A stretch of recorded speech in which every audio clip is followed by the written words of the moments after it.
नमस्कार। आज का टॉपिक हमारा प्रश्नावली।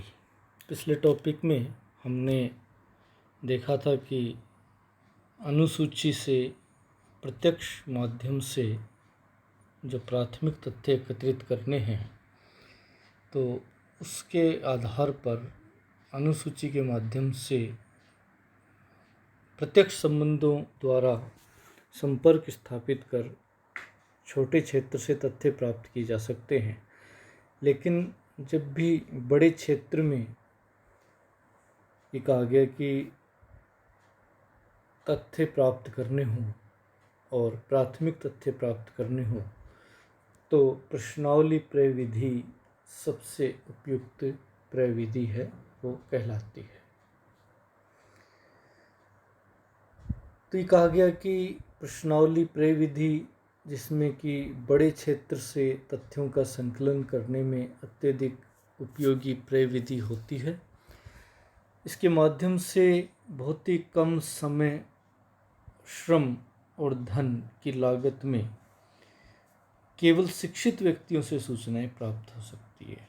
ऐसे सभी प्रकार के सूचनादाता इसमें सूचनाएं नहीं दे सकते हैं, क्योंकि प्रश्नावली प्रविधि में संबंधित प्रश्नों की एक क्रमबद्ध सूची, जिसे डाक के द्वारा सूचनादाता के पास भेजा जाता है और सूचनादाता स्वयं इसे भरकर डाक के द्वारा पुनः लौटा देता है। कई बार ये आवश्यकता अनुसार व्यक्तिगत रूप से भी वितरित की जा सकती है। इस प्रविधि का प्रयोग अधिकांशतः जनमत संग्रह या सामाजिक आर्थिक सर्वेक्षण के लिए प्रयोग किया जाता है।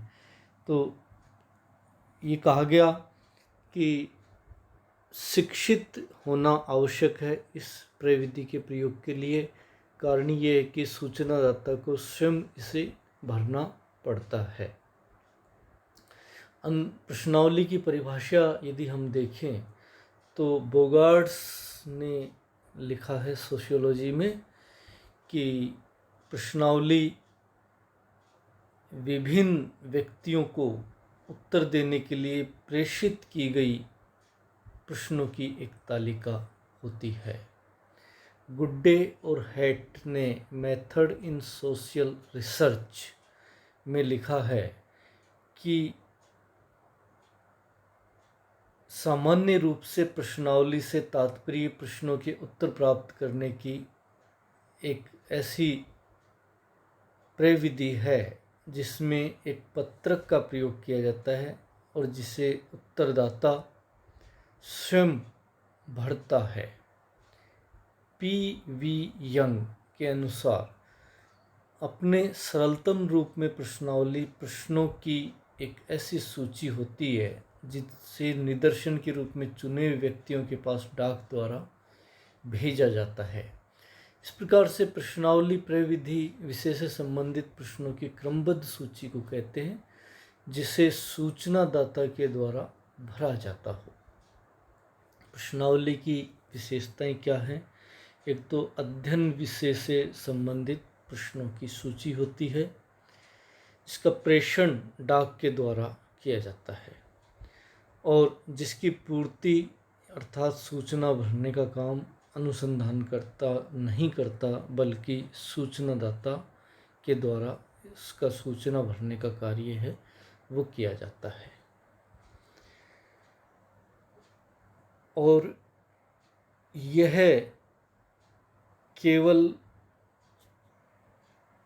शिक्षित व्यक्ति के लिए प्रयोग ली जा सकती है, क्योंकि इसमें सूचना भरने का काम स्वयं सूचनादाता को करना होता है, इसलिए शिक्षित व्यक्ति के लिए प्रयोग आ सकती है।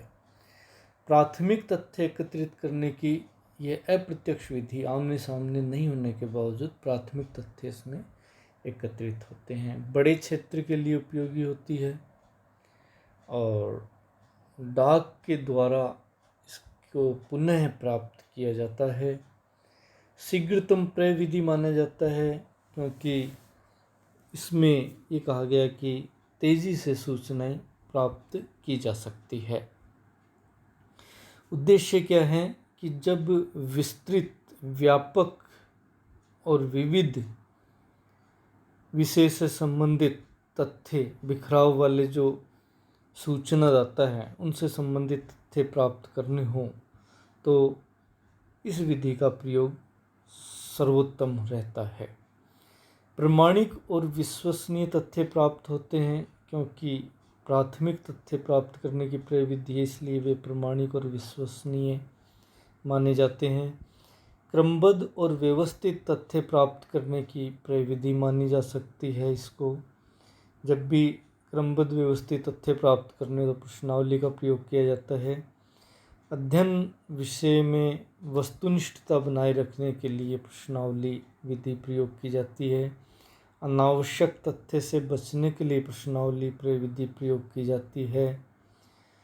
तथ्यों का परिमाणात्मक अनुमापन या संख्यात्मक अनुमापन के लिए इसका प्रयोग करते हैं।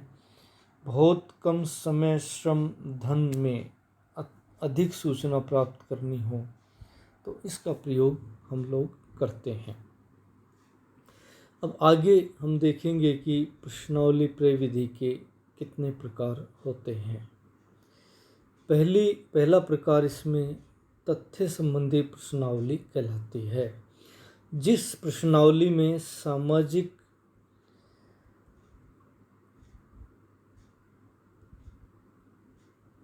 और आर्थिक व परिस्थितियों से संबंधित तथ्यों का संकलन किया जाता है, ये तथ्य संबंधी प्रश्नावली कहलाती है। जैसे शिक्षा, आयु, धर्म, परिवार आदि से संबंधित तथ्य एकत्रित करना।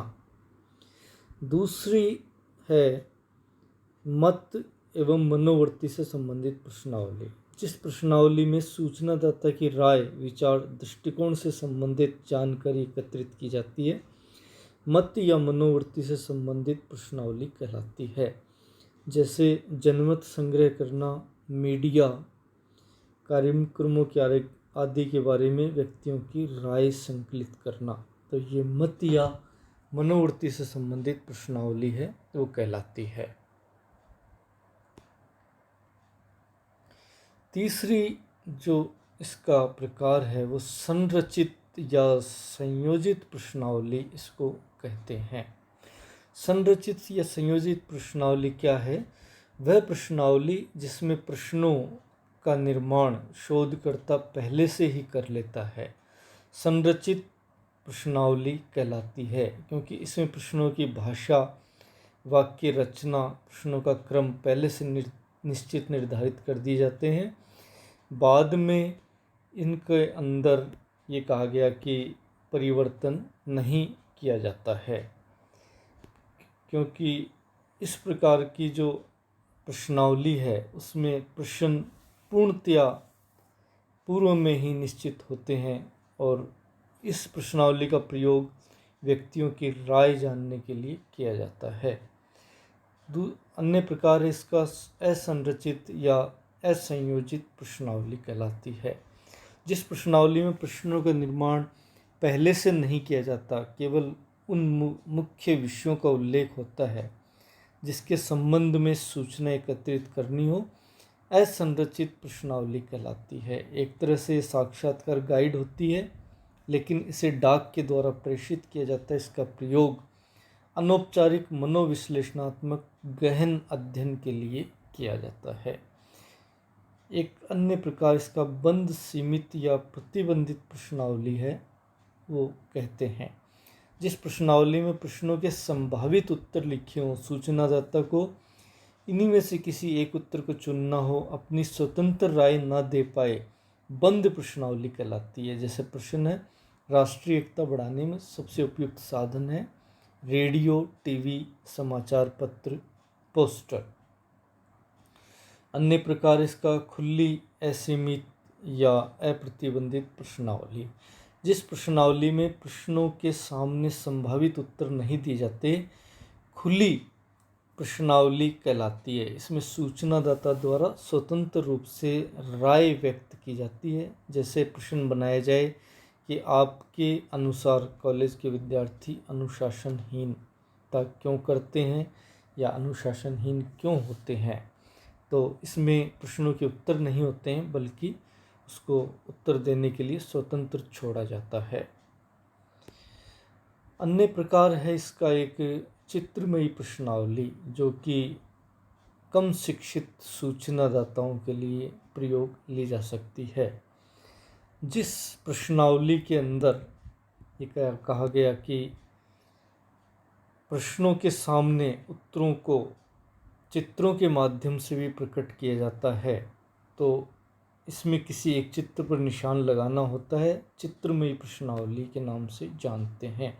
बच्चों या कम शिक्षित व्यक्तियों के लिए, दोनों के लिए उपयोग ली जा सकती है। जैसे प्रश्न पूछें कि आपके परिवार का आकार, तो 2, 3, 4 या और भी इसमें दिखाए जा सकते हैं। एक अन्य प्रकार है इसका मिश्रित प्रश्नावली। जिस प्रश्नावली में ये कहा गया कि 2 या 2 से अधिक प्रश्नावलियों को मिश्रित किया जाता है, तो वह प्रश्नावली मिश्रित प्रश्नावली कहलाती है। धन्यवाद।